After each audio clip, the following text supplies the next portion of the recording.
नमस्कार प्यारे अभ्यर्थियों, स्वागत है आपके अपने YouTube channel RAS education hub में। देखिए प्यारे अभ्यर्थियों, आप सभी जानते होंगे कि हम पिछले 2-3 दिन से कक्षा 9 की सामाजिक विज्ञान की पुस्तक को पढ़ रहे थे। वही टॉपिक पढ़ रहे थे जो रीट के पाठ्यक्रम में है। क्रमशः आज हम तीसरा टॉपिक पढ़ने वाले हैं। 2 टॉपिक हम 2 क्लास में कवर कर चुके हैं। विश्व की प्राचीन सभ्यताएं और विश्व के प्रमुख दार्शनिक चिंतन हैं। ये 2 टॉपिक है वो हम कवर कर चुके हैं।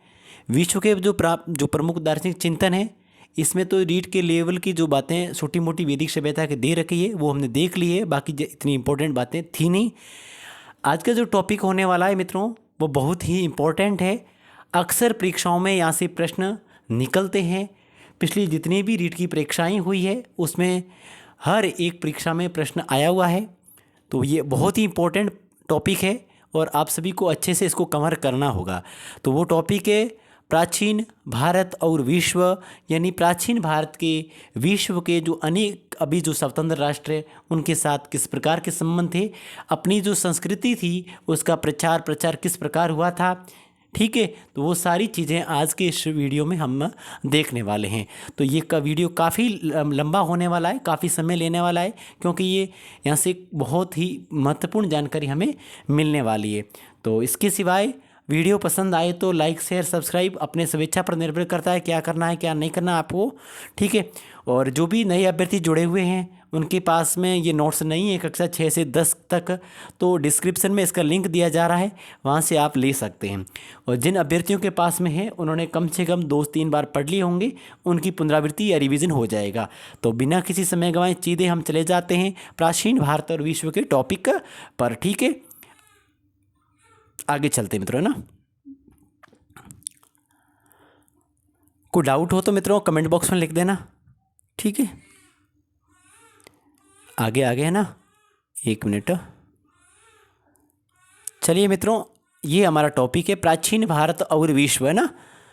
जैसा कि आप स्क्रीन पर देख पा रहे हैं, ये तीसरा जो अध्याय है, जो इतिहास की जो कक्षा 9 की सामाजिक विज्ञान की पुस्तक है उसका तीसरा टॉपिक है।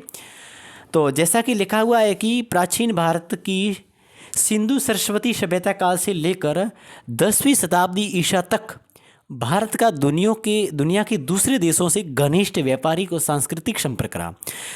कहने का मतलब यह हुआ कि सिंधु सरस्वती सभ्यता है, वहाँ से लेकर 10वीं शताब्दी ईसा तक भारत का दुनिया के दूसरे देशों से घनिष्ठ व्यापारिक संबंध रहा।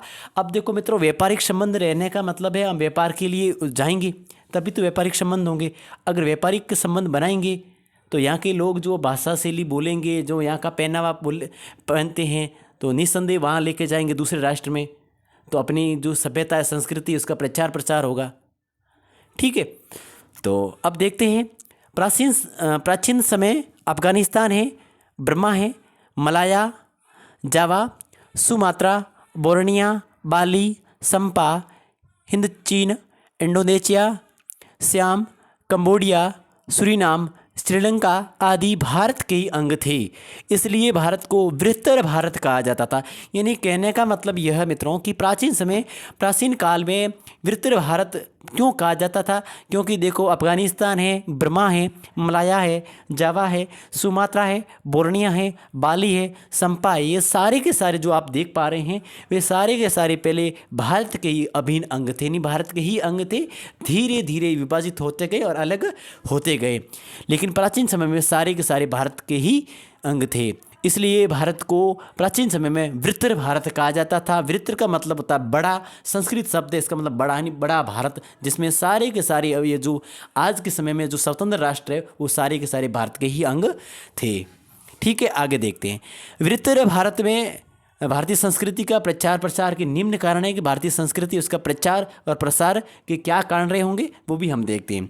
देखो भौगोलिक कारण की बात की जाए कि भौगोलिक क्या कारण है जिनकी वजह से हमारी संस्कृति का अन्य राष्ट्रों में प्रचार हुआ। भौगोलिक देखो मुख्य कारण यह है कि एशिया के दक्षिणी भाग के मध्य में भारत है। मैं आपको बता दूंगा, मैप आगे आने वाला है, उसमें बता देंगे भारत है ना, वो जो आपके एशिया महाद्वीप है, एशिया महाद्वीप के दक्षिण में स्थित है। अब देखो एशिया महाद्वीप के दक्षिण में स्थित है, मान लो ये पूरा है, ठीक है, पूरा का पूरा ग्लोब मान लेते हैं, ठीक है। और यहाँ से हम कर लेते हैं कि भाई ये अक्षांश रेखा हो गई और देशांत रेखा हो गई, और यहाँ 23.5 डिग्री सॉरी कर्क रेखा है, और यहाँ पर भारत की स्थिति आई हुई है, ऐसे मान लेते हैं। तो भारत है ना, जो यहाँ पर आपको पता होगा कि पूरा का पूरा एशिया आया हुआ है ना, एशिया। तो एशिया में है ना भारत है, भारत एशिया के ही दक्षिण में स्थित है, एशिया के दक्षिण में स्थित है। यहाँ पर यहाँ हिंद महासागर आ गया। तो यहाँ पर आपको पता होगा नहीं, जो हमने देख कम्बोडिया है, इंडोनेशिया, इन सीन सारे के सारे यहाँ पर आए हुए हैं, सारे के सारे यहाँ पर आए हुए हैं। यहाँ पर बर्मा है, अफगानिस्तान वगैरह जो भारत के इधर उधर आए हुए हैं। यानी कुल मिला के भारत है ना एशिया के दक्षिण भाग के मध्य में स्थित होने के कारण ये सारे के सारे राष्ट्र है जो प्राचीन समय में भारत के ही अंग हुआ करते थे। और मज़े की बात यह है कि भारत बीच में था। अगर भारत बीच में था तो इसका मतलब सीधी सी बात है कि अन्य राज्यों से, अन्य जो देश है उनसे संबंध रहना स्वाभाविक है, और व्यापार भी करना स्वाभाविक है। और अगर व्यापार करोगे तो निस्संदेह हमारी संस्कृति का प्रचार प्रसार होगा, ठीक है। आर्थिक कारण, अब देखो आर्थिक कारण की बात की जाए मित्रों, तो प्राचीन काल में उन्नत यहाँ के व्यापारी विदेशों में सामान बेचते थे। तो भाई देखो आर्थिक कारण ये देखो कि यहाँ के जो निवासी थे, यहाँ के जो लोग थे, यहाँ के जो व्यापारी थे, वो अन्य राष्ट्रों में जाते अपना सामान बेचते अन्य देशों में। इसकी वजह से निस्संदेह हमारी संस्कृति का प्रचार प्रसार हुआ होगा, है ना। और धार्मिक कारण, धार्मिक कारण की बात की जाए तो बौद्ध धर्म के उद्देश्य पूर्व, बौद्ध धर्म के उद्देश्य पूर्व जो व्यापार आर्थिक कारणों से दक्षिणी पूर्वी एशिया में बसे, इन्होंने हिंदू धर्म की मान्यता को प्रचार किया। बौद्ध धर्म ने भी भारतीय सभ्यता और संस्कृति का प्रचार किया। और मज़े की बात यहाँ है कि दक्षिणी पूर्वी द्वीप समूह में 16 राजाओं ने हिंदू धर्म के प्रचारक भी भेजे थे। दक्षिणी पूर्वी द्वीप समूह में 16 राजाओं ने हिंदू धर्म के प्रचारक भी भेजे थे। बात की जाए राजनीतिक क्या कारण रहे होंगे जिसकी, तो राजनीतिक कारण की अगर बात की जाए तो प्राचीन काल में भारत के कई राजा और राजकुमार दक्षिणी पूर्वी एशिया के भागों में गए, वहाँ उन्होंने अपने राज्य और उपनिवेश स्थापित किए। देखिए मित्रों, राजनीतिक कारण की बात यह है कि भारत के कई ऐसे राजा और राजकुमार हुए जो दक्षिणी पूर्वी जो भाग है वहाँ पर गए और वहाँ पर अपने साम्राज्य स्थापित किया, जिसकी वजह से वहाँ पर भारत की जो सभ्यता संस्कृति का प्रचार हुआ, है ना। आगे देखते हैं, प्राचीन काल में भारत को सोने की चिड़िया के नाम से, भारत जो प्राचीन काल है उस समय भारत को सोने की चिड़िया के नाम से भी जाना जाता था, क्योंकि देखो मित्रों कि भारत के लोग यहाँ से बहुत सारी चीज़ें हैं वो अन्य राष्ट्रों में निर्यात करते थे। निर्यात का मतलब वो चीज़ें अब भारत से अन्य राष्ट्रों में बेचते थे, तो निर्यात करते। अब आपको पता है कि प्राचीन काल में कोई ऐसा रुपया पैसा नहीं था कि टका डॉलर वगैरह कोई दे देते थे, तो जो लेन देन का माध्यम था वो वस्तु विनिमय था। तो मित्रों, लेन देन का जो माध्यम था वो वस्तु विनिमय था। जैसे कि वे सोना देते थे और हम बदले में उनको कोई वस्तु देते थे। इस प्रकार भारत में सोना इतना एकत्र हो गया कि भारत ही सोने की चिड़िया कहलाने लग गया, है ना। एशिया के उस भूभाग को जहाँ प्राचीन काल से लेकर 10वीं शताब्दी तक भारत की संस्कृति विस्तृत थी, उसे ही वृत्र भारत कहा जाता था, उसे ही वृत्र भारत कहा गया है। ठीक है, आगे देखते हैं मित्रों, इतना जानते। अब थोड़ा सा इसको छोटा कर लेते हैं और ढंग से देख लेते हैं। आप वृत्र भारत को आराम से देख लीजिए, कोई दिक्कत आए तो बता देना। आप जैसा कि देख पा रहे हैं मित्रों, मैं आपको छोटा छोटा आपको बता देता हूँ, ठीक है। आप स्क्रीन पर देख पा रहे हैं ना, एक मिनट यहीं से देखते हैं ना। अब लगभग स्पष्ट क्लियर हो गया ना। अब देखिए, जैसा कि ये भारत है ना, ये गंगा नदी है और ये भारत है, तो ये एशिया महाद्वीप है ना, इसके भारत एशिया महाद्वीप में स्थित है और एशिया महाद्वीप के दक्षिण के मध्य में स्थित है। यहाँ पर आप देख पा रहे होंगे बंगाल खाड़ी है, सुमात्रा है, मलाया है, कम्बोडिया है, सियाम है, संपा है, अनाम है, बोर्निया है और जावा है, बाली है, ठीक है। और यहाँ पर आपकी चीन है और यहाँ पर अफ़गानिस्तान है, ये अफ़गानिस्तान हो गया, ठीक है। और यहाँ पाकिस्तान है। ये पूरा जो पहले है ना, ये पूरा का पूरा वृत्तर भारत नहीं, पूरा ये भारत कहलाता था, पूरा का पूरा वृत्तर भारत कहलाता था। बाद में जैसे जैसे विभक्त होते गए, अलग अलग अपना स्वतंत्र अस्तित्व रखते गए, ठीक है। तो आप जैसा कि स्क्रीन अच्छे से देख लें, जिसके पास नोट्स है वो अच्छे से देख लें, बढ़िया ढंग से याद करना, रटने की आवश्यकता नहीं है, इन चीज़ों को माइंड में बैठा लें। अब बात करते हैं अलग अलग ठीक है, अब बात करें पहले मध्य एशिया की बात करते हैं। अगर मित्रों मध्य एशिया की बात करें ना, प्राचीन काल में सांस्कृतिक दृष्टि से मध्य एशिया का प्रदेश भारत के पूर्ण प्रभाव में था। मध्य एशिया ना प्राचीन काल में पूर्ण रूप से भारत के प्रभाव में था। यहाँ 4 जो शहर है वो बहुत प्रसिद्ध रहे हैं। उसमें एक खोतान है, एक कुच्चा है, कारासर है और तुर्फान है। इनमें कुच्चा इतना महत्वपूर्ण नहीं है, खोतान है, कारासर है, तुर्फान, ये 4 महत्वपूर्ण है। और बात की जाए मध्य एशिया में भाई भाषा कौन सी थी, तो यह संस्कृत भाषा यहाँ पर थी। और यहाँ पर कौन कौन से प्रसिद्ध शासक हुए, वे एक तो थे हरदेव जी, एक सरुगदेव और कारासर से इम्पोर्टेंट ये याद रखना आप। और यहाँ पर कारासर में कनिष्क का साम्राज्य, ये जो कारासर है ये कनिष्क के साम्राज्य का ही भाग था कारासर, ठीक है। और तुर्फान में ये याद रखना आप कि तुर्फान में लगभग 5वीं शताब्दी तक बौद्ध धर्म का प्रचार हो चुका था यहाँ पर। तो याद रखना खोतान से इतना ही याद रखना। खोतान से आप क्या याद रखोगे कि ये भारतीय संस्कृति का बहुत बड़ा केंद्र अगर मध्य एशिया में कौन सा है पूछ ले तो वो खोतान है। और यहाँ पर बौद्ध धर्म की महायान शाखा के अनुयायी रहते थे। और पूछ ले कि कुछ इतना कोई इंपॉर्टेंट ही है। कारासर की अगर बात की जाए तो कारासर में आप इंपॉर्टेंट यही याद रखना कि कारासर है ना वो कनिष्क के साम्राज्य का ही भाग था। और तुर्फान में ये याद रखना कि लगभग 5वीं शताब्दी के आसपास यहाँ बौद्ध धर्म का प्रचार हो चुका था, ठीक है। और सीधी सी बात है कि अगर जहाँ पर भी हिंदू धर्म की जो सभ्यता संस्कृति उसके विलुप्त होने का मुख्य कारण ये कि इस्लाम धर्म का प्रचार होना। और 8वीं शताब्दी में इस्लाम ने यहाँ प्रवेश किया तो भारतीय सभ्यता संस्कृति लुप्त हो गई। कहने का मतलब यह है कि 8वीं शताब्दी में इस्लाम धर्म ने यहाँ प्रवेश किया। प्रवेश करते धीरे धीरे हिंदू संस्कृति है, हिंदू जो सभ्यता है और संस्कृति है धीरे धीरे विलुप्त होती गई, ठीक है, और विलुप्त हो गई। आगे देखते हैं मित्रों अफगानिस्तान से ज़्यादा कोई इंपॉर्टेंट बातें नहीं हैं, फिर भी देख लेते हैं। अफगानिस्तान के बारे में आप जानते हैं कहाँ पर है, लोकेशन तो आपको पता ही होगा, ठीक है। और अगर मान लेते हैं भारत की बात की जाए तो वैसे नक्शा यहाँ बनेगा नहीं सही, लेकिन आप प्राचीन समय में भारत का ही अंग था ये। और ऋग्वेदिक व मौर्य काल में भारतीय बस्तियाँ यहाँ पर थी और यहाँ पर बौद्ध और हिंदू धर्म का प्रचार हुआ था, ठीक है। इतने अफगानिस्तान से ज़्यादा इंपॉर्टेंट प्रश्न नहीं बनते हैं। प्रश्न बनते हैं तो इंपॉर्टेंट है वो याद रखना। एक तो मध्य एशिया मैंने आपको बताया ये ठीक है। चीन से भी अभी तक कोई प्रश्न बना नहीं है, लेकिन जो प्रश्न बन सकता है वो भी मैं आपको बताता चलूँगा। देखो चीन और भारत के प्राचीन संबंधों का उल्लेख है वो कहाँ पर मिलता है, वो महाभारत में मिलता है, मनुस्मृति में मिलता है और कालिदास के अभिज्ञान शाकुंतलम नाटक से प्रकट होता है।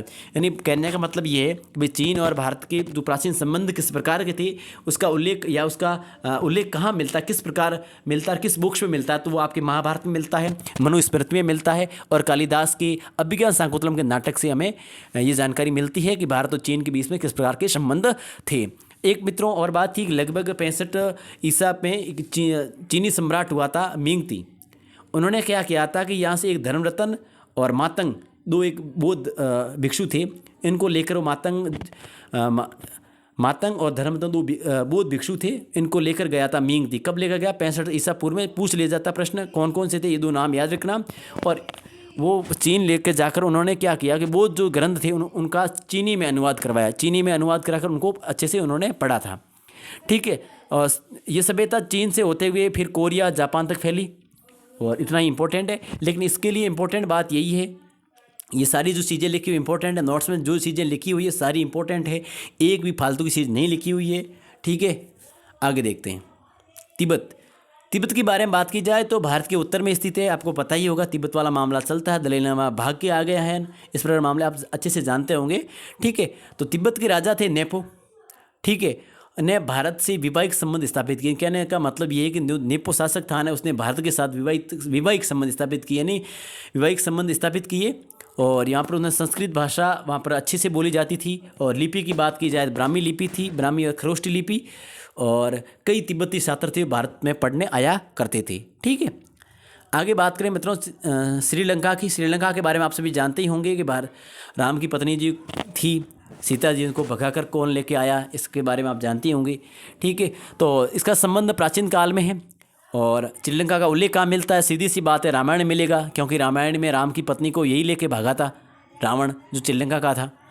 और मौर्य काल में अशोक ने बौद्ध धर्म के प्रचार प्रसार हेतु। और मौर्य काल की बात की जाए तो जो अशोक सम्राट था ना, उसने अपने पुत्र महेंद्र और पुत्री संघमित्रा को भेजा था। कहाँ पर? श्रीलंका भेजा था। वहाँ का शासक था तिस्सा, उसने बौद्ध धर्म को स्वीकार किया और राजकीय संरक्षण भी उन्होंने दिया था। और धर्म के साथ वहाँ पर पाली भाषा और ब्राह्मी लिपि का बहुत अधिक मात्रा में प्रचार और प्रसार हुआ था। अब बात करें मित्रों बर्मा की, तो बर्मा तो बहुत अच्छा टॉपिक है और इससे बहुत बार प्रश्न पूछा गया। पिछली रीट में ये प्रश्न भी था, इसलिए इस टॉपिक को ढंग से देखना है। बर्मा का जो वर्तमान नाम है मित्रों म्यांमार है। भारत से 1935 में अलग हुआ था। आपको पता होगा भारत शासन अधिनियम 1935 के अंतर्गत अलग किया गया था म्यांमार को। और प्रथम शताब्दी से पहले भारतीय संस्कृति का प्रचार हुआ। ठीक है, यहाँ पर आराकान है, तांगोंग है, श्री क्षेत्र है, यातोन हो, पुंगू में हिंदू जीवन शैली के पर्याप्त मात्रा में यहाँ पर विकसित हुई थी, जो हम स्थल मैंने आपको भी बताए हैं। बर्मा में कई लेख है जो संस्कृत और पाली भाषा में मिले हैं। यहाँ पर हिंदू देवी देवताओं के स्मारक भी मिले हैं। और मान राज्य में हिंदू धर्म का सर्वाधिक प्रभाव था। प्रश्न पूछ लिया जाता है बर्मा की मान राज्य है ना, वहाँ पर हिंदू धर्म का सर्वाधिक प्रभाव था। और बात की जाए 9वीं-10वीं शताब्दी की, तो यहाँ पागन राज्य की स्थापना कब हुई? 9वीं-10वीं शताब्दी में हुई। और पागन राज्य कहाँ है? तो बर्मा में है। और यहाँ के जो पागन राज्य हैं, यहाँ के जो शासक हुआ करते उसका नाम था अनिरुद्ध था। और यहाँ पर बौद्ध धर्म के संबंधी जानकारी यहाँ पर मिलती है। यहाँ पर जो इम्पोर्टेंट प्रश्न है जो पिछली रीट में पूछा गया था, जो आनंद मंदिर कहाँ स्थित है? तो आनंद मंदिर आपके बर्मा में स्थित है, ब्रह्म आनंद। और बर्मा का आनंद मंदिर है जो भारतीय शिल्पकारों का भारतीय जो शिल्पकार हैं उनके द्वारा निर्मित किया गया है। यहाँ पर कई हिंदू संस्कृति के मेल खाते हुए स्थल मिले और मिलते हैं, अभी भी मिलते हैं। ठीक है, तो यहाँ से जो भी इम्पोर्टेंट चीज़ें हैं वो आपको ध्यान में रखनी है। आनंद मंदिर है जैसे कि है, और संस्कृत पाली भाषा है, और मान वाला है। ठीक है, और पागल राज्य की स्थापना की किसने की? अनिरुद्ध शासक ने की, ये भी ध्यान में रखना है। ठीक है, आगे बढ़ते हैं मित्रों, कंबोज के बारे में बात करते हैं। अब मित्रों कंबोज के बारे में बात करें, पहले यूनान कहा जाता, इसको पहले फूनान कहा जाता। कंबोज को पहले फूनान कहा जाता। प्रथम शताब्दी पहली शताब्दी की बात है। एक कौंडिन्य नामक भारतीय था। इसने क्या किया कि अपने राज्य की स्थापना की, कहाँ पर? कंबोज में की। और वहाँ पर एक नागी जाति की एक लड़की थी शोभा, उससे उन्होंने विवाह किया। उस लड़की से विवाह कर वहाँ के लोगों को उसने कपड़ा पहना सिखाया। अब नागी जाति का मतलब वहाँ के लोग नग्न रूप से रहते थे, इसलिए उसने नागी जाति की लड़की शोभा से विवाह किया और वहाँ के लोगों को कपड़े पहनने भी उन्होंने सिखाया। वहाँ के निवासियों को कपड़े पहनना किसने सिखाया? तो वो सिखाया कौंडिन्य नामक भारतीय शासक ने, जहाँ उन्होंने अपने साम्राज्य की स्थापना की। अब वहाँ से जो इंपॉर्टेंट प्रश्न निकलते हैं वो अभी तक यहाँ से कोई नहीं पूछा गया है। यहाँ से बहुत बार प्रश्न पूछा गया है कि 9वीं शताब्दी में जय वर्मा थे और जय वर्मा की वंशज का नाम था सूर्य वर्मा द्वितीय। और इन्होंने जो कमाल किया है वो प्रश्न पिछली रीट में ही नहीं बल्कि बहुत बार पूछा जाता है कि सूर्य वर्मा द्वितीय ने अंकोर वाट में एक विष्णु मंदिर का निर्माण करवाया था। किसने करवाया? सूर्य वर्मा द्वितीय ने करवाया। अंकोर वाट में विष्णु मंदिर का निर्माण करवाया था। और ये मंदिर है मित्रों भारतीय स्थापत्य कला का एक उत्तम नमूना है। ठीक है, अब उसके बाद में बात करें, सूर्य वर्मा के बाद जय वर्मा सप्तम आया था और उसने क्या किया कि अंकोर थोम नामक में एक वैष्णव मंदिर का निर्माण करवाया। ठीक है, वहाँ के नगरों के नाम है मित्रों, भारतीय नगरों के जो नाम है इसी के अनुसार उनके प्रकार के, जैसे जोधपुर जयपुर है ना, इसी प्रकार वहाँ पर तामरपुर है, आदिपुर है, विक्रमपुर है, यही है। तो ये प्रश्न है, अगर प्री रीट जो कलाम अकेडमी द्वारा आयोजित की गई थी उसमें प्रश्न पूछा गया था कि ऐसे कौन सा शहर है जिनका नाम है वो भारतीय नगरों के समान नाम है। ऐसा कुछ प्रश्न था, जिन्होंने एग्ज़ाम दिया उनको पता होगा, लेकिन ऐसा कुछ प्रश्न था, मैंने जैसा कि पेपर में देखा कि कई अभ्यर्थियों के पास में, तो ये प्रश्न यहाँ से पूछा गया था। ये पंक्ति सीधी सी आपको याद रखना है। और अब देखते हैं मित्रों, प्राचीन जैसे मंदिर है, शिव है, विष्णु है, उमा है, ब्रह्मा है, सरस्वती है, गंगा है, संडी है, लक्ष्मी है, गणेश है, मूर्ति पूजा प्रचलित है। ठीक है, आगे बढ़ते हैं। आगे है संपा यानी संपा का आधुनिक नाम है वियतनाम। कंबोडिया के पूर्वी भाग में, कंबोडिया है उसके पूर्वी भाग में स्थित है। वैसे आपने नक्शे में देख लिया होगा, मैंने नक्शे में आपको बताया था, तो कंबोडिया के पूर्वी भाग में है। प्राचीन काल में भारतीय उपनिवेश था। यहाँ का पहला राजा था, उसका नाम था श्रीमार, हिंदू शासक था पहला। इसका हिंदू शासक संपा का पहला हिंदू शासक था, उसका नाम था श्रीमार। बाद में तो बहुत सारे हुए, भद्रवर्मा है, गंगराज है, पांडुरंग है, भृंगु है, हरिवर्मा है, ये थे। और वहाँ पर भी मित्रों वर्ण व्यवस्था थी, जैसे भारत में थी, इसी प्रकार वहाँ पर भी वर्ण व्यवस्था थी, विद्यमान थी।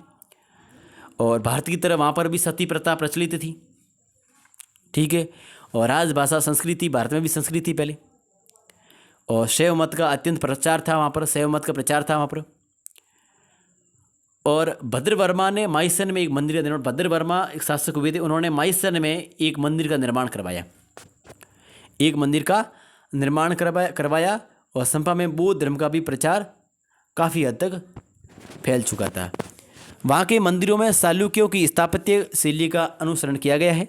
वहाँ के जो मंदिर है, वहाँ पर जो चालुक्य जो शासक थे, उन्होंने जो मंदिर बनाए थे, उनकी जो स्थापत्य शैली थी, उनका वहाँ पर अनुसरण किया गया, कॉपी की गई है, ठीक है। आगे देखते हैं मलाया। देखो मित्रों, मलाया आधुनिक नाम है मलेशिया। आधुनिक नाम है क्या इसका? मलेशिया है। हिंदू राज्यों का विकास, जिनमें करमरंग, कलशपुर, कटा व पंग, ठीक है, ये हिंदू राज्यों का वहाँ पर विकास हुआ था। भारतीय संस्कृति का पूर्ण प्रभाव था वहाँ पर, पूरा इस पर मलेशिया पर प्रभाव था। संस्कृत भाषा में उत्कीर्ण लेख वहाँ पर मिलते हैं, वहाँ से मिले हैं। बौद्ध स्तूप का निर्माण भी वहीं से मिला है। आज भी ऐसे ब्राह्मण परिवार मौजूद हैं जिनके पूर्वज भारत से गए हैं। मलाया में ऐसे ब्राह्मण बहुत सारे मिलते हैं जिनके पूर्वज भारत से वहाँ पर जाकर बैठे हैं। और यहाँ से जो इम्पोर्टेंट चीज़ है मित्रों, वो स्टार से याद रखना, वो है दक्षिण में सोल साम्राज्य के प्रतापी राजा राजेंद्र चोल प्रथम का भी इस द्वीप समूह पर व्यापारिक नियंत्रण था। तो वो था सोल साम्राज्य के प्रतापी शासक था और राजेंद्र चोल था, उसका भी इस द्वीप समूह पर व्यापारिक नियंत्रण था। आगे बढ़ते हैं मित्रों, सियाम के बारे में देखते हैं। इसका आधुनिक नाम है मित्रों थाईलैंड। क्या नाम है मित्रों? आधुनिक नाम है, वर्तमान नाम है थाईलैंड। थाईलैंड मतलब थाई जाति के नाम पर पड़ गया है। इस जाति के 13 शताब्दी से पूर्व नहीं था। कहने का मतलब ये जाति 13वीं शताब्दी से पहले नहीं थी, उसके बाद में आई है। और इस जाति की बहुतायत के कारण सियाम का नाम ही थाईलैंड पड़ गया है, थाई जाति की अधिकता के कारण। भारतीय सभ्यता और संस्कृति का पूर्ण प्रभाव था यहाँ पर भी मित्रों। जहाँ पर बौद्ध धर्म और हिंदू धर्म फैला हुआ था। बौद्ध धर्म की महायान विचारधारा का बहुत ज़्यादा प्रचलन था। बौद्ध धर्म की जो महायान शाखा है उस विचारधारा का अधिक प्रचलन वहाँ पर देखने को मिलता है। पाली भाषा का वहाँ पर प्रचार हुआ। अगर बात की जाए वहाँ की स्थापत्य कला और दक्षिण कला पर भारतीय कला प्रेरित तथा प्रभावित थी, यानी वहाँ की जो स्थापत्य कला एवं दक्षिण कला पर भारतीय कला प्रेरित और प्रभावित थी। कंप्लीट हुआ मित्रों। आगे देखते हैं जावा है मित्रों, आप सभी को पता ही होगा, ढंग से देख लेते हैं इसको। तो देखो मित्रों, जावा वर्तमान इंडोनेशिया में स्थित है। वर्तमान में जो इंडोनेशिया है ना, वहाँ पर स्थित है। और जावा एक द्वीप है। जावा क्या है? एक द्वीप है। यहाँ भारतीयों ने 65 ईसा पूर्व में अपना उपनिवेश स्थापित किया। 65 ईसा मैंने आपको बताई थी, वो भी ध्यान में रखना मेंगती के संबंध में। और एक अभी आई है 65 ईसा पूर्व में अपना उपनिवेश स्थापित कर लिया था। फाहियान के अनुसार 5वीं शताब्दी में हिंदू धर्म फैला। मतलब फाहियान जो एक चीनी यात्री था, उसके अनुसार 5वीं शताब्दी में यहाँ पर हिंदू धर्म फैला था, जिसमें ब्राह्मणों का बोलबाला और बहुत ज़्यादा था। जावा में हजारों बौद्ध और हिंदू धर्मों के अवशेष मिले, यानी आप हजारों बौद्ध और हिंदू धर्मों के अवशेष मिले हैं। 15वीं जो सदी है, उसमें कूल खां के आक्रमण के बाद इस्लाम का प्रचार हो गया। यानी 15वीं सदी में क्या हुआ कि कूल खां नामक एक इस्लामिक शासक था, उसके आक्रमण के बाद में यहाँ पर जावा में इस्लाम धर्म का प्रचार होने लग गया। और भारतीय सभ्यता संस्कृति का प्रभाव धीरे धीरे कम होते हुए इसका पतन हो गया। ठीक है, आगे बढ़ते हैं प्यारे अभ्यर्थियों। आगे है सुमात्रा। सुमात्रा इसका आधुनिक नाम है इंडोनेशिया। आपने अभी देखा इंडोनेशिया, इसका प्राचीन नाम सुमात्रा है। प्राचीन समय में इसको स्वर्णद्वीप भी कहा जाता था। तो इंडोनेशिया को स्वर्णद्वीप कहा जाता था प्राचीन समय, प्राचीन इसका नाम था। और यहाँ का जो सबसे प्रसिद्ध नगर था उसका नाम था श्रीविजय। सुमात्रा का सबसे प्राचीन जो नगर है उसका नाम था श्रीविजय, क्योंकि मित्रों यहाँ पर भारतीय संस्कृति और धर्म का बहुत बड़ा और प्रमुख केंद्र था, वो था श्रीविजय। यानी सुमात्रा में भारतीय संस्कृति और धर्म का जो प्रमुख केंद्र था उसका नाम था श्रीविजय। अब मित्रों क्या हुआ कि 4वीं से 7वीं शताब्दी तक विजय वंश का शासक रहा। यहाँ पर 4वीं शताब्दी से 7वीं शताब्दी तक विजय वंश का शासक रहा। और विजय वंश यानी कि वो हिंदू वंश था। विजय वंश वो हिंदू वंश ही था और यहाँ पर उनकी जो हिंदू वंश है उसकी प्रगति हुई थी। दक्षिणी भारत के राजेंद्र चोल का भी यहाँ पर प्रभुत्व रहा। 15वीं सदी में जो हिंदू शासक था ना, उसने क्या किया कि इस्लाम धर्म को ग्रहण कर लिया। इस्लाम धर्म को ग्रहण कर लिया, इसकी वजह से हिंदू संस्कृति का प्रभाव कम होना शुरू हो गया। क्योंकि जब शासक ही है ना वो अपना धर्म परिवर्तन कर देता है तो उसके अनुयायी तो करेंगे ही, और अनुयायी भी धीरे धीरे इस्लाम धर्म की ओर चले गए और इस प्रकार धीरे धीरे हिंदू संस्कृति का प्रभाव कम हो गया। आगे बढ़ते हैं मित्रों, बाली की ओर जाते हैं। बाली से पाली आएंगे। अब आगे हम बाली देखते हैं। इंडोनेशिया में स्थित है ये भी हिंदू राज्य था। हिंदू और बौद्ध दोनों धर्म यहाँ प्रचलित थी, ठीक है, और शिव और विष्णु की यहाँ पर पूजा की जाती थी। हिंदू धर्म और भारतीय संस्कृति के अवशेष यहाँ पर विद्यमान हैं। इतनी ही इंपॉर्टेंट बात है, पूछ लेते हैं। बाली इंडोनेशिया में, बस इतना ही है। अब बात करें मित्रों बोर्निया के बारे में। बोर्निया के बारे में बात करते हैं मित्रों। बोर्निया देखो मित्रों, बोर्निया है 4वीं शताब्दी में। बोर्निया मतलब बकलपुर, बोर्निया मतलब बकलपुर में हिंदुओं का शासन था। उस समय मूल वर्मा यहाँ का शासक था। उस समय मूल वर्मा यहाँ का शासक था। कौन था? मूल वर्मा यहाँ का शासक था। बोर्निया में शिव है, गणेश, दुर्गा, नंदी, महाकाल व बुद्ध की मूर्तियाँ पर देखने को मिलती है। जो मूल वर्मा था ना वो भारतीय संस्कृति का अनन्य भक्त था, ये ध्यान रखना आप। और लव के बारे में जानते हैं, लव कुश के बारे में आप जानते होंगे। दोनों राम जी के पुत्र थे। तो लव शब्द तो आजकल बहुत ही विख्यात है। ऐसा कोई बंदा नहीं है जो लव शब्द के बारे में जानता नहीं है। बहुत ही बढ़िया और विस्तृत इसके बारे में जानकारी रखते हैं आज के लोग। लेकिन उसके हटकर आज का लवदेश है, उसको देखते हैं। आधुनिक नाम लाउश है इसका। लव यानी श्री राम का पुत्र है, आप सभी जानते हैं। और उन्हीं के नाम पर इस नगरी का नाम रखा है लवपुरी। और यहाँ के आदि देवता थे वो भद्रेश्वर। और यहाँ पर शैव धर्म का प्रचार हुआ था। और लवदेश का जो प्रथम शासक था उसका नाम है श्रुतवर्मन। और श्रुतवर्मन का बेटा था, उसका नाम था श्रेष्ठवर्मन। और उसने ही श्रेष्ठवर्मन ने श्रेष्ठपुर की स्थापना की। तो श्रेष्ठवर्मन ने श्रेष्ठपुर नगर बचाया। और यहाँ पर शालिवाहन संवत प्रचार था जिसका प्रभाव आज भी है। वृष प्रतिपदा, व्यास पूर्णिमा, विजयदशमी कभी यहाँ लोकप्रिय त्यौहार थे। कहने का मतलब यह है कि वर्ष प्रतिपदा यानी चैत्र कृष्ण एकम और व्यास पूर्णिमा और विजयदशमी कभी यहाँ के प्रमुख लोकप्रिय त्यौहार हुआ करते थे। वृत्तर भारत मध्य एशिया, उत्तरी पूर्वी तथा दक्षिणी पूर्वी एशिया के भूभाग में फैला हुआ था। वृत्तर भारत में हिंदू मंदिर व बौद्ध स्तूप प्राय सभी जगह पाए जाते थे। जितने भी स्थलों के बारे में हमने ब्रीफ जानकारी देखी है, संक्षिप्त में जो जानकारी देखी है, उनमें हमने 2 चीज़ें कॉमन देखी है। एक देखिए हिंदू मंदिर थे और बौद्ध स्तूप, ये सभी जगह मोस्टली सभी जगह पर मिलते हैं। प्राचीन भारत में मोती बहुमूल्य पत्थर है, सुगंधित पदार्थ, कपड़े, मसाले, औषधियाँ आदि विदेशों में निर्यात की जाती थी। और निर्यात के बदले सोना लिया जाता था। इसी वजह से भारत सोने की चिड़िया बन गया, ठीक है। प्राचीन काल में व्यावसायिक संगठनों को क्या कहा जाता था, ये इंपॉर्टेंट है, कई दफ़ा पूछा भी गया परीक्षा में प्रश्न, तो याद रखना। तो इनको कहा जाता श्रेणी या फिर श्रेष्ठी या गण, कोई भी याद रख लो। आगे देखते हैं। अब देखेंगे मित्रों, ये देखेंगे कि जो वृत्तर भारत के बारे में हमने पढ़ा है उसमें किस प्रकार का व्यापार था, कैसे करते थे, क्या उद्योग था और उद्योग और वाणिज्य किस प्रकार के थे। पहली हमारी बात होगी वो होगी व्यापार के बारे में, क्योंकि ये सबसे इम्पोर्टेंट है और इसी के बारे में हम आज का बातचीत करने जा रहे हैं। तो व्यापार के बारे में अगर मित्रों बात करें, विदेशों में व्यापार है मित्रों जल थल दोनों मार्गों से। जल मार्ग से भी होता था और थल मार्ग से भी होता था। अब देखो थल मार्ग से यूँ कि देखो ये मान लो भारत है, ठीक है। तो यहाँ आपको पता है हिंद महासागर है, बंगाल खाड़ी, अरब सागर है। तो यहाँ से जितना भी, जैसे कि यहाँ जावा है, सुमात्रा है, ठीक है, कम्बोडिया है, यहाँ पर जो व्यापार करना था तो आपको भी पता है वो यहाँ पर स्थल भाग तो है नहीं, इसलिए यहाँ से नावें लेकर जाना पड़ता था, ठीक है। बाकी जो चीन है, अफगानिस्तान है, इराक है, ईरान है, यहाँ से जो व्यापार करना था, यहाँ पर आपको पता है पानी वानी की वहां है नहीं, यहाँ पर कौन सा कोई महासागर है नहीं, ठीक है। इसलिए यहाँ जो व्यापार किया जाता था ना, वो सारा का सारा व्यापार स्थल मार्ग से किया जाता था, और बाकी जो छोटे मोटे नदियों से जो व्यापार भी संचालित किया जाता था। अब देख लेते हैं जो भी यहाँ पे लिखी हुई है। स्थल मार्ग द्वारा पूर्व तिब्बत या चीन और पश्चिम में ईरान और अरब से व्यापार था। पूर्व में ताम्रलिप्ति का बंदरगाह बहुत प्रमुख था।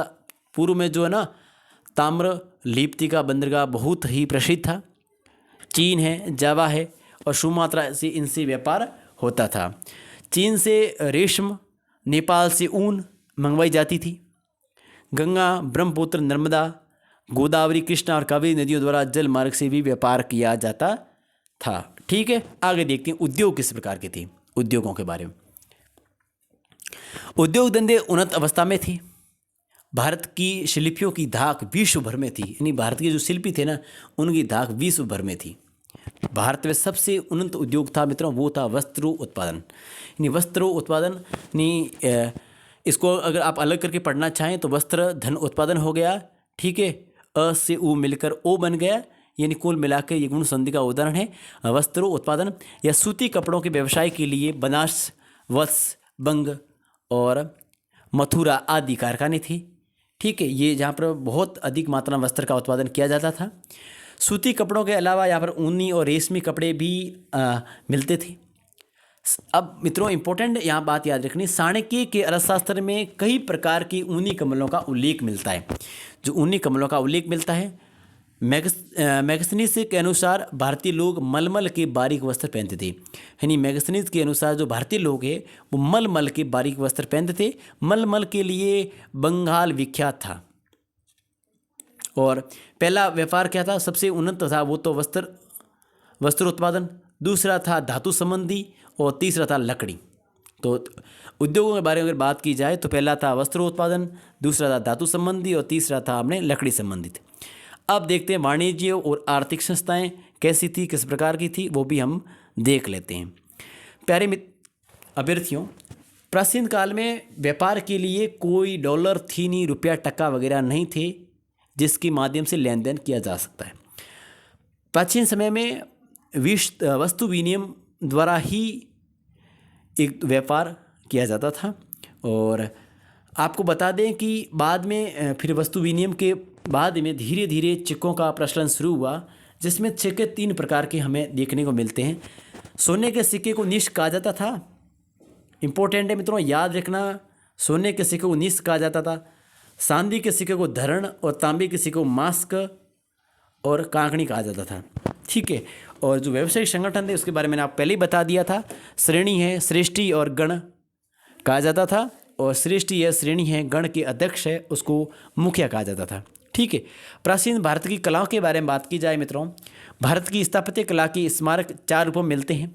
स्तंभ है, स्तूप है, भवन है और गुहागृह है। तो ये 4 है जो आपके स्थापत्य कला के स्मारक है जो हमें देखने को मिलते हैं। स्तंभ के बारे में बात करें थोड़ी सी मित्रों, चर्चा कर लेते हैं। स्तंभ मित्रों सम्राट अशोक द्वारा बनाए गए लगभग 30 स्तंभ भारत में। लगभग कितने स्तंभ हैं?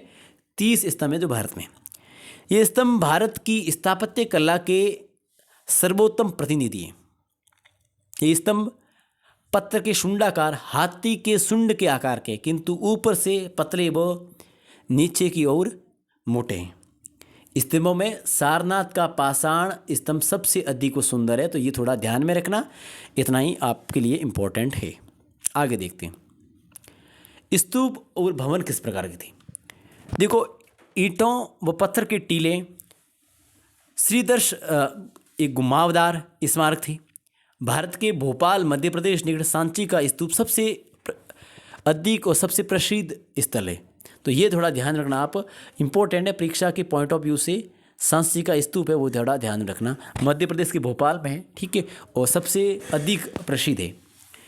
अब बात करें गुहागृह की, तो पर्वत की कठोर चट्टानों में काट कर उन्हें निवास गृह, उपासना गृह और सभा भवनों का आकार देना। कहने का मतलब ये हुआ कि वे पर्वत है, उनकी जो कठोर चट्टानें हैं वहाँ पर उनको काट कर रहने के लिए निवास स्थान बनाया जाता था। जो भिक्षु भिक्षुणी लोग थे उनका निवास स्थान बनाया जाता था, उसे क्या गुहा गृह कहा जाता था। इन निवास गृह जहाँ पर उपासना गृह या सभा भवनों का आकार देना होता था। ठीक है, आगे बढ़ते हैं। मूर्तिकला के बारे में थोड़ी सी बात कर लेते हैं। मूर्तिकला के अगर बारे में बात करें तो प्राचीन काल में बनी मूर्तियों में उदयगिरी की वराह अवतार की मूर्ति है, देवगढ़ के मंदिर में शेष सैया पर सोई विष्णु की मूर्ति है, तथा मंडोर जोधपुर में श्री कृष्ण के जीवन की कई झांकियाँ आपको प्रदर्शित की गई है। सुल्तानगंज की विशाल तांबे की बुद्ध प्रतिमा, सम्राट अशोक के सारनाथ के स्तंभ पर बने 4 शेरों की मूर्तियाँ भारतीय मूर्तिकला की श्रेष्ठ नमूने हैं। तो ये वाली बातें मित्रों थोड़ा सा गौर से देखना। उत्तर भारत के कंबोडिया में विष्णु है, शिव है, ब्रह्मा है, सरस्वती है, लक्ष्मी, गणेश आदि की मूर्तियां आकर्षक रूप लिए हुए हैं। चित्रकला के बारे में बात करें तो अजंता, ग्वालियर तथा बाघ की गुफाओं की अनुपम चित्रकला है। यहाँ पर आपकी मरणासन राजकुमारी की चित्र की भावाभिव्यक्ति प्रभावशाली दिखती है। यहाँ पर महलों हैं, पेड़ पौधे, लता पत्तियों और बुद्ध के जीवन का चरित्र या चित्रण मिलता है अजंता की गुफाओं में। अजंता, ग्वालियर। ठीक है, संगीत कला की बात की जाए तो संगीत के तीनों अंग हैं। संगीत 3 अंग होते हैं, कौन कौन से? गायन, वादन और नृत्य। तो यहाँ पर तीनों की अच्छी उन्नति हो रखी थी। तो गायन, वादन और नृत्य की अच्छी उन्नति हो रखी थी। अब मित्रों थोड़ी सी बात करते हैं। विश्व का पहला विश्वविद्यालय ईसा से 700 ईसा पूर्व तक्षशिला में था। इन कहने का मतलब ये हुआ कि विश्व का पहला विश्वविद्यालय का नाम तक्षशिला है और दूसरा विश्वविद्यालय नालंदा है, जिसकी स्थापना 400 ईसा पूर्व में हुई थी। और उसके बाद में बहुत सारे हैं, उज्जैन है, बनारस है, राजगिरी है, पाटलिपुत्र है। ये उस शिक्षा के विख्यात केंद्र थे। यहाँ पढ़ने के लिए बहुत सारे अभ्यर्थी बाहर से आया करते थे, जिसमें हवेनसांग है, मैगसनीज है और फाहियान है। तो आपको पता होगा कि फाहियान और मैगसनी दोनों चीन के हैं। हवेनसांग हर्षवर्धन के काल में आया था। ठीक है, तो आगे देखते हैं मित्रों। प्राचीन भारत में 3 भाषाएं प्रचलित थी। कौन कौन सी? ये संस्कृत थी, पाली थी और प्राकृत भाषाएं। 3 भाषाएं थी जो प्राचीन काल में 3 भाषाएं प्रचलित थी। संस्कृत साहित्य में देखो वेद, वेदांग, उपनिषद, स्मृति सूत्र और साहित्य प्रमुख है। अब जो आगे 5-6 किताबें दी है बहुत इंपॉर्टेंट है, परीक्षा के दृष्टिकोण से बहुत ही इंपॉर्टेंट है। कई दफ़ा प्रश्न पूछ लिया जाता है, इसलिए आपको याद रखनी बहुत ज़रूरी है। विशाखा दत्त जी ने पुस्तक लिखी, उसका नाम है मुद्रा राक्षस। कौटिल्य के बारे में आप जानते हैं, अर्थशास्त्र अच्छे से लिख रखी है, बढ़िया से आपने पढ़ी है। भारवी ने लिखी है किरातार्जुनीयम और भृतृहरि ने लिखी है वो वाक्यदीप है, श्रृंगार शतक है, नीति शतक है। बाकी याद रहे ना रहे ये याद रखना आप। और भरत का सोपान वासदत्ता है, नाटक है। और ये संस्कृत की उस कोटि की कृतियाँ, सारी की सारी संस्कृत की उस कोटियाँ की उस कोटि की कृतियाँ हैं। ये जो आप देख रहे हैं अर्थशास्त्र है, वो आपकी चंद्रगुप्त मौर्य से संबंधित है। थोड़ा ढंग से आप देख लेना, इनको याद कर लेना। अब थोड़ा मैं थोड़ी विस्तृत जानकारी और दे देता हूँ आपको, उसको भी ये थोड़ा याद रखना आप। संस्कृत महाकवि कालिदास विश्व के सर्वोत्कृष्ट कवि माने जाते हैं। इन्होंने मित्रों कुमार संभव और रघुवंशम 2 महाकाव्य लिखे। मेघदूतम और ऋतुसंहार ये खंड काव्य लिखे। विक्रमोवंशियम, मालविका अग्निमित्रम, अभिज्ञान शाकुंतलम ये 3 उन्होंने नाटक लिखे। कंबोडिया ने वेद, पुराण, रामायण, महाभारत आदि ग्रंथों का प्रचलन था। यानी कंबोडिया में वेद है, पुराण है, रामायण है, महाभारत है आदि ग्रंथों का प्रचलन था। तो ये भी आप थोड़ा ध्यान रखना। जैन धर्म के साहित्य को मित्रों, जैन धर्म के साहित्य उसको आगम कहा जाता था। और आगम है वो जो साहित्य है प्राकृत भाषा में लिखा हुआ था। और अधिकतर जो जैन धर्म के जो साहित्यकार है वे जो अपने जो साहित्य लिखा करते हैं वो जन भाषा में, जो जनता की जो भाषाएं थी उसमें लिखते, जैसे कि कन्नड़ है, तमिलु है, तेलुगु है, इस भाषा में लिखा करते थे। बौद्ध धर्म के साहित्य मित्रों पाली और संस्कृत भाषा मिलते हैं आपको।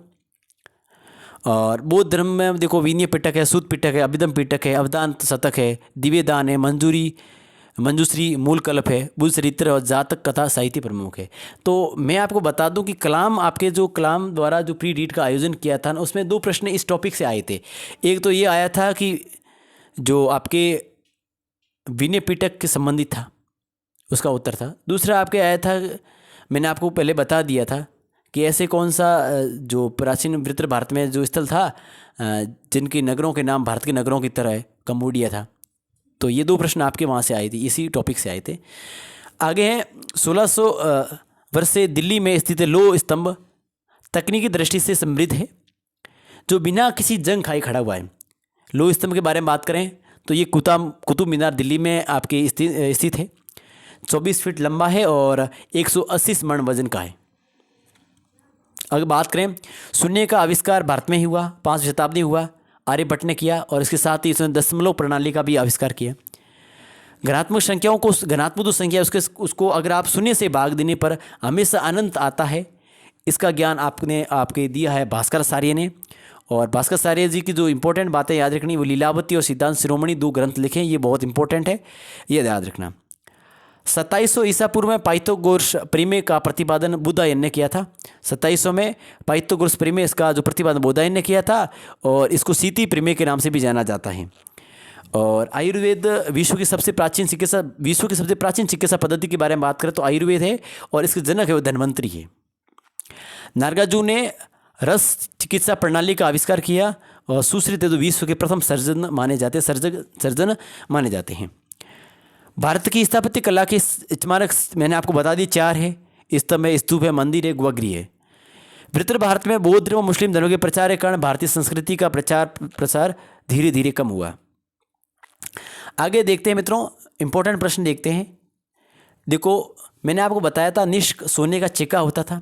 बेलूर, ये इंपॉर्टेंट है, याद रखना, कर्नाटक में प्रस्तर स्तंभ स्थित है जो समतल भूमि पर बिना गाड़े खड़ा। इन कहने का मतलब बेलूर कर्नाटक में एक प्रस्तर का मतलब है पत्थर का एक स्तंभ है, खंभा खड़ा है जो जमीन के अंदर गाड़ा हुआ नहीं है, फिर भी वो स्थल भाग पर खड़ा है सीधा।